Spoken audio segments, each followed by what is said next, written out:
Hello, greetings and good day. I hope you are all good. Welcome to my channel, or welcome back to my channel. And that was a bit of Dionne Warwick with Do You Know the Way to San Jose? Do you know the way to San Jose? Do you know the way to Bowes Beach? Do you know that San Jose actually means Saint Joseph, as in Jesus' stepdad? Or real dad, or yeah, whatever you believe with that. But I looked a bit into Joseph today, Saint Joseph, which was really nice. I was taken in that direction by this song, and I was led to this song by a movie which I really like from the 90s, which was called, and still is called, Shooting Fish.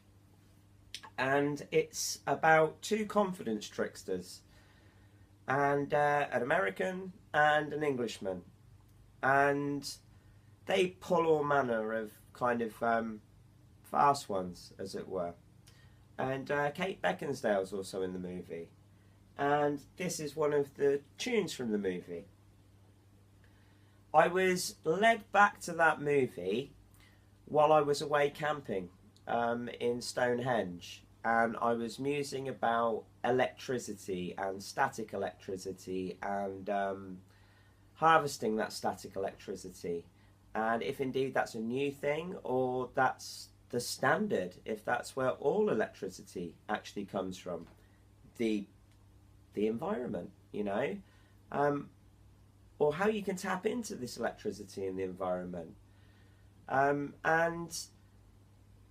my dad made a reference to when he was younger and they went camping, and you'd be able to hold up a fluorescent, like a strip light, a fluorescent tube, up to the, it's not a fluorescent tube, is it? It's just a, I don't know what to call it. Are they? No, they're not fluorescent, but they're the same sort of thing. I'm getting shut down, so this is maybe important info. Yeah, so they'd hold these lights up to the power lines that were a lot lower, and the lights would light up without even making contact to the supposed power line. And people used to actually tie kind of rope around them and hang them up so they could have kind of free lighting. And there was also something about copper that used to run under the ground and how they'd be able to send electricity safely through the ground. Yeah, really interesting conversations, and it's all very fitting for my current rabbit hole, or one of my current rabbit holes, to do with electricity, because I'm currently, I'm currently looking into energy suppliers for my father, because he's been getting charged too much or too less, or they're refunding him, or they're giving him money back. And I just wanted to know simple things, when you speak to these brokers or whoever it is that deal with your price plan. And I just wanted to know what's the rate per kilowatt, just standard. We'll just pay for what we use. We'll even pay a little bit in advance for what we use.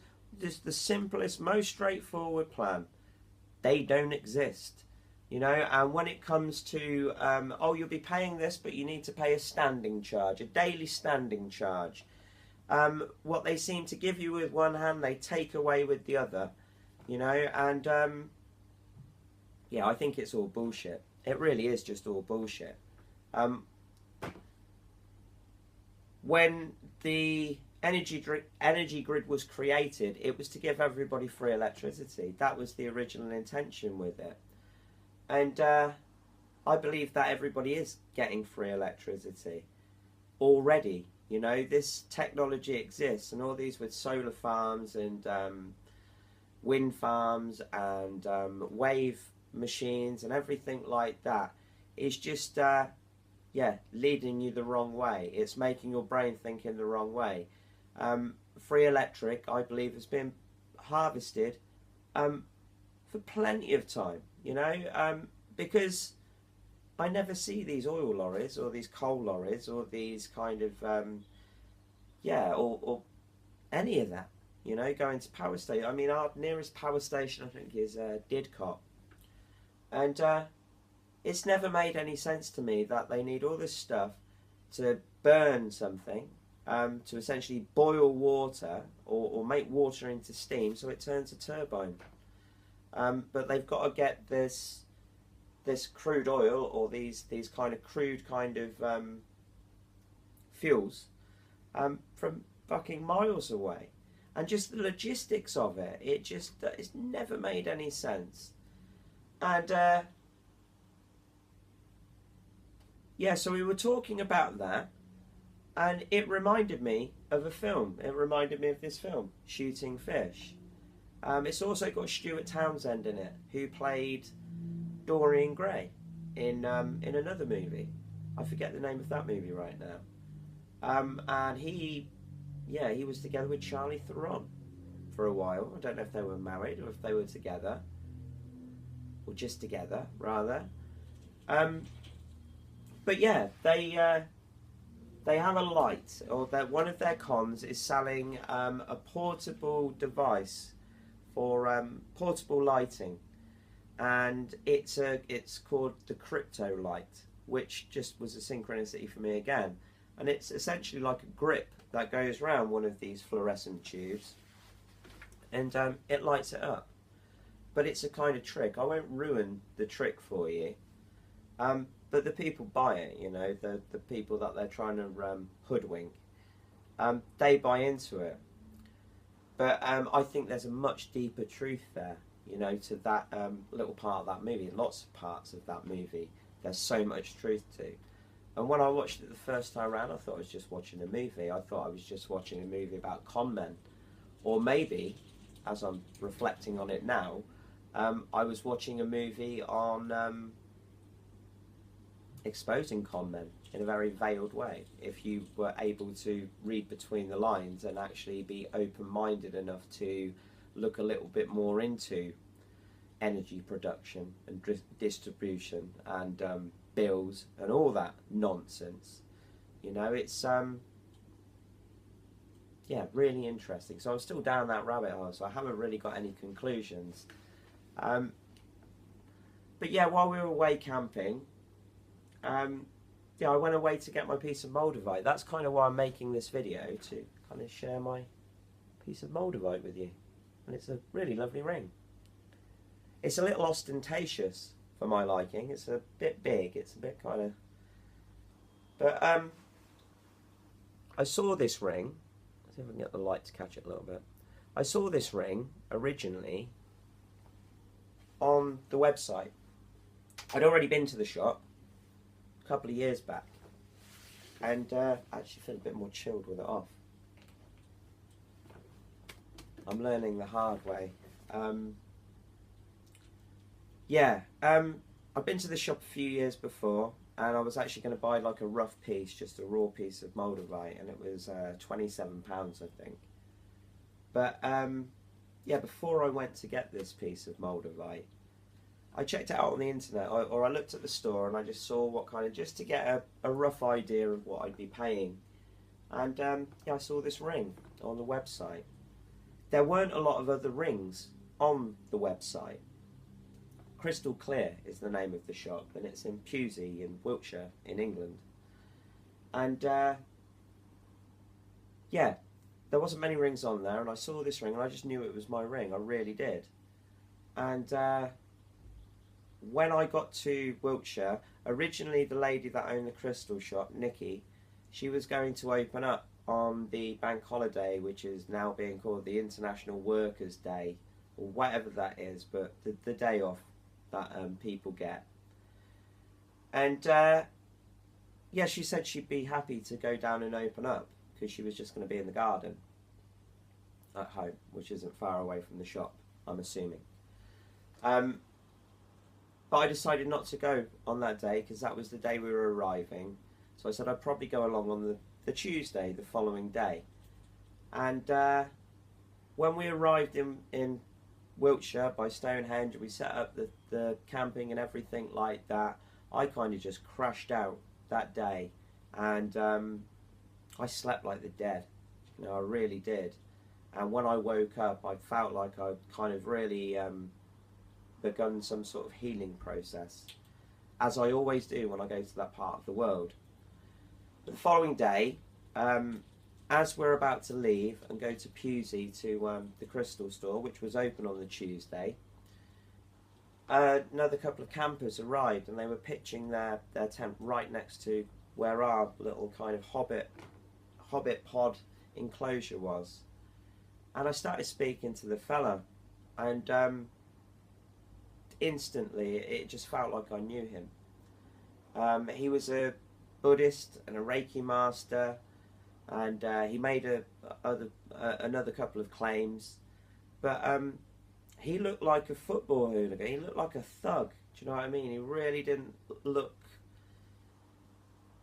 In many respects, he was my kind of healer. You know, totally the opposite from what you'd imagine. Because all the ones that I've been to see that wear the capes and they have all the bells and the whistles and everything like that, I'm always left wanting. But when I meet somebody that is homeless, or they've had a troubled life or whatever, or they don't really look as I maybe think they should, that's when I listen. You know, that's when I really kind of pay attention. As I've often said, the devil is always the best dressed one at the party. And that's so true. But this fella, they arrived and we started talking. We were talking about lots of things. And then I told him why I was in the area. I told him what I'd gone there to get. And or I said I was there for a rock, and he says, "Oh, I came across this rock a couple of years ago, and you wouldn't believe it. It was black, but you shine a light through it." And he just basically started describing moldavite, and he said, "But I haven't been able to find it anywhere else. I've been searching." And I said, "Well, not weirdly, that's what I'm actually here for. I'm going to get some of this stone, and we were going to go today, but now we're going to leave it till tomorrow.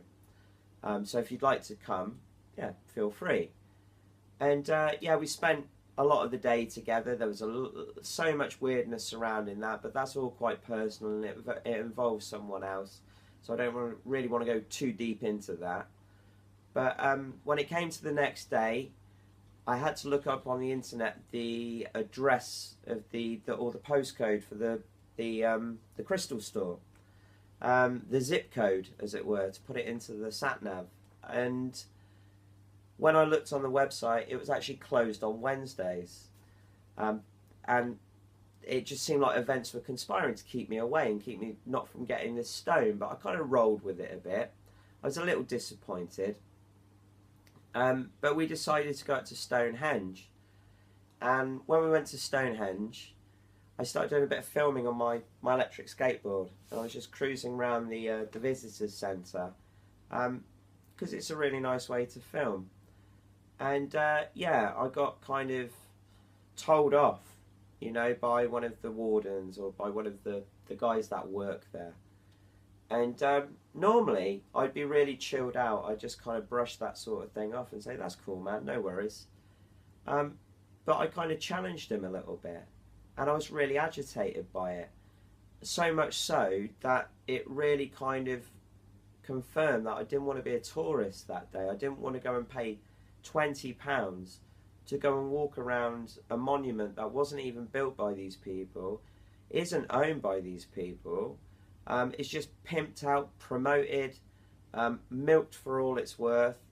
It just felt dirty, it didn't feel right. And the minute that I kind of made that kind of decision, I got a text message from Nikki saying, was I still in Wiltshire? Did I want to come to the store?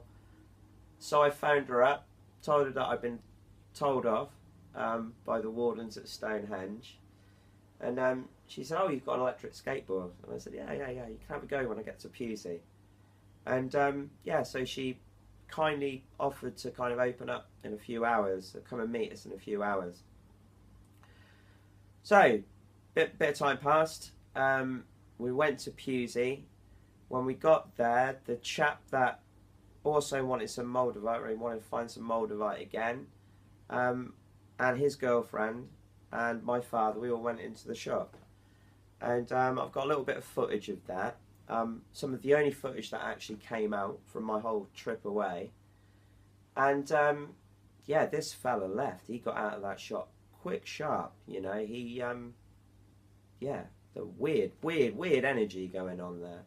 My dad heard the fan saying Power Stone, Power Stone, Power Stone, but thought nothing of it. He thought it was actually something being played through the fan in the loo out the back of the shop. And when it comes to my piece of moldavite, I was looking at all different pieces, and then Nikki got out the tray of rings, and it was quite a big tray, so there was maybe 40, 50 rings, maybe only about 30. No, there's a lot of rings. I've got a bit of footage of that, and there was a lot that looked very, very similar to this one, but I knew this was mine. And when I took it out, I put it on, and it fitted perfectly, like no other ring I've had. Like the perfect fit where it doesn't quite go on, squeeze on that way, but stays on. And can I say, it's a little ostentatious for my liking, but it's not just about what it looks like.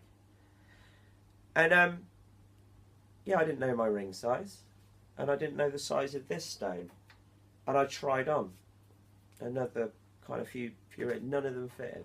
That one only fits on that finger, which I wanted it for. So yeah, in many respects, it really was like my ring. And I bought another little piece of moldavite.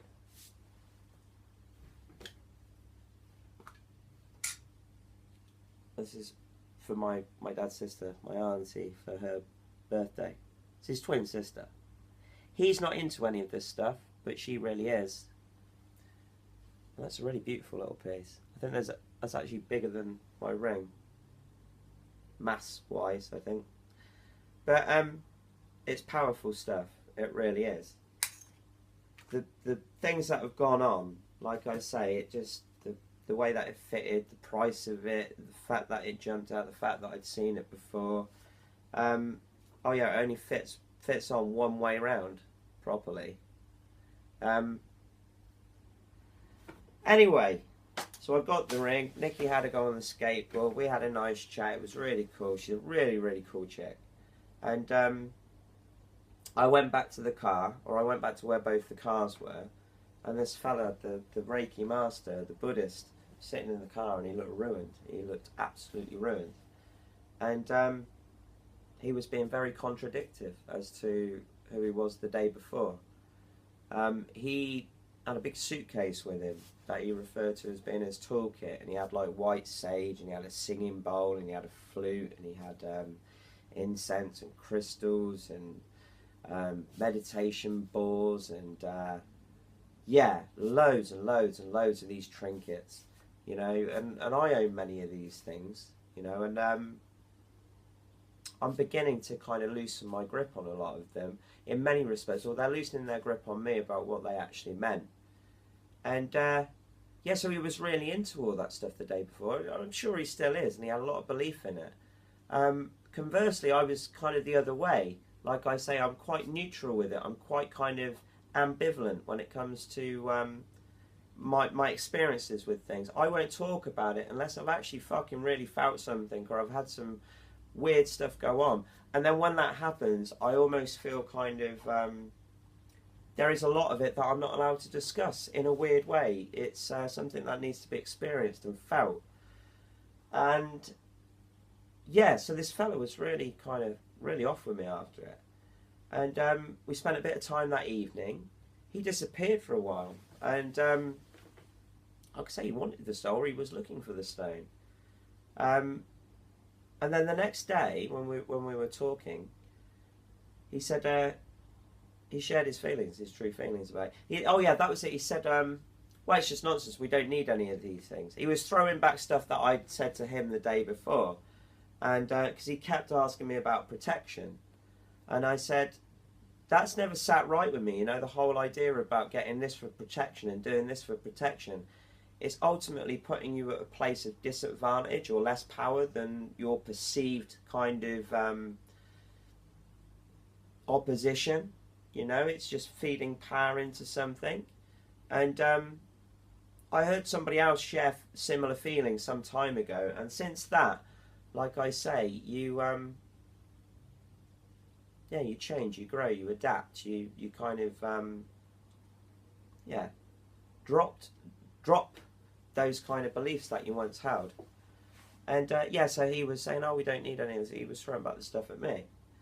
And then, being the total contradiction that I am sometimes, this was really important. And we went back, and I meditated with my moldavite for a while, and I held it next to my heart, put the ring on the other way around, and it really chilled me out. It was like kind of getting stoned, you know, in a strange kind of weird way. I felt very, very relaxed.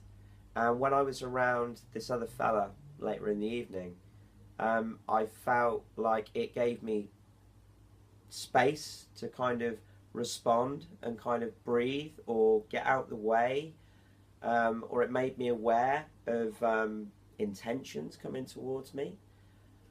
And yeah, very, very bizarre. But I kind of paid no attention to all these kind of these videos that I'd seen on Moldavite. I didn't really watch many before making the decision to the final decision to go and get it. I don't look up things. I really don't do that kind of research. I kind of, what I feel, you know. And my experience of it was I felt incredibly chilled out, and we've been together now for a few days. And there's points where it gets too much, you know, and I get that now, that I have to kind of go and put it down. If I'm wearing it, I can't wear it with my mala, which is amethyst. Yeah, really, there's something strange about that. It's very powerful. And yeah, so like I say, I kind of flipped my belief system somewhat, or became a little more open-minded, or accepting, you know, of the weirdness. And yeah, so I slept that night. We spoke the next day. It really, really changed things. And he told me, he kind of shared his feelings. He says, believing it or not believing it or anything like that, he had a conversation with his girlfriend, and he says that rock is going to bring Adam everything that he needs. It's going to help him to achieve his dreams. You know, it's really going to work for him. But for me, it wants to destroy me. He said that's how he felt when he first come into contact with the stone. He was really kind of, so he kind of did a 180 in that sense. It really, really freaked him out. And but like I say, it all seemed really meant to be. And yeah, somebody sent me a message, a really nice message. Seeker A Truth, I think it was. Hello. Claiming to be like a real rock. What's the word? Yeah, I don't know. A rocker, I guess. I don't know. It was rock something. It wasn't a rock hound. There we go, rock hound. And because I didn't show my piece of moldavite and I didn't really tell more of the story. But yeah, like I say, we've been getting to know each other. And thus far it's been very, very intense, and it really is kind of doing what it says on the tin. You know, it's bringing a lot of stuff to the surface that needs to be brought to the surface. Yeah, so I'm making these videos, or the kind of shaman that I'm being tempered to become. I don't want to kind of, when I discover something or something that I've discovered, I want to speak about it in kind of layman's terms. I don't want to kind of dress it up with loads of purple prose and dress myself up in some kind of outfit, you know. I just want to kind of just say it as it is. That's always been really important to me. That is kind of a true part of my identity, and I know it is because I've just got all the hair stand up on my arms as I said that. Yeah. And yeah, this is weird, you know, but there again, weird means fate. So there's my moldavite, and I looked at this thing about naming a moldavite. So I'm going to name my moldavite Crichton, kind of drawing back to the red dwarf kind of thing. I've just found out that they took that name, different spelling of that name, or J.M. Barrie took a different spelling of that name, and it was a character in a book called The Admirable Crichton. So I've got to check that book out.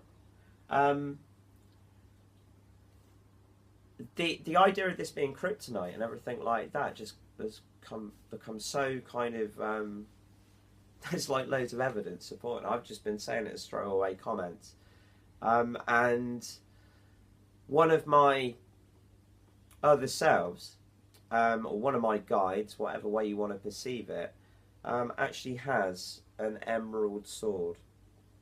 A big kind of, it's got a glass blade on this sword, and then it's got a big kind of, and it's green, it's the same colour, and it's got a big ball on the end of this sword, and it's somewhere kind of between a samurai and a longsword. It's very strange. I've never seen a sword like it, and when it's held, it glows like a lightsaber, somewhat like kryptonite. And when my dad told the story about the strip lights and everything like that, and it reminded me of shooting fish, and then that light is called the crypto light. I know I've got to watch that film, and I know there's going to be so many more kind of little veiled messages that I'm going to be retreated to. And I've got to watch the Admirable Crichton. There were two versions of that movie. One was 1900 something, and then one was in 1940 or something like that. Yeah, I didn't even know they were making films then. But yeah, so I've got a bit of homework to do, as I like to call it. And I'm going to make another video talking about how I think Stonehenge has moved, or I really do feel like Stonehenge has moved. When we went there, it seemed in the wrong place to what I remember. I've been there a few times, but there were just certain things about it. The stones looked different to me. There was more of them, and there was less of them that were kind of falling over and stuff. And my dad joked, he said, oh, well, they put them away at night. Perhaps they've just put them out wrong. But where we were, geographically, it was kind of near where I kind of remember it being, or sensed it being. But it just seemed totally different. It really did. The scale, the location, yeah, really odd. That may be a Mandela effect. I don't know if anybody else has noticed differences in Stonehenge, if they paid enough attention to it. I never really did, but I know that it seems different, you know. And yeah, so I slept in a hobbit hut. The hobbit hut was right next to a pine tree. The moon and the sun were in the sky at the same time. As soon as I got my moldavite, a rainbow appeared in the sky. So many magical things, too many to mention, you know. I kind of, when I come away from that part of the world, it really takes me a good long while to digest it and, yeah, get back into this kind of energy, you know. I really do feel like I'm being called to live in that part of the world, or dwell there, you know, for some time, for a while. And being back in this environment and being back in this part of the world, I'm beginning to see the things that are kind of really having a negative impact on my health. And yeah. So my new friend Crichton, yeah, is welcome. But we're not going to hang out all the time because he gets a little bit too intense, if he is a he. But there we go. A bit more on my moldavite experience. There's my rock. And yeah, there's my story. Hope you guys are well. Have a nice day, have a nice week, have a nice infinity, and keep being you.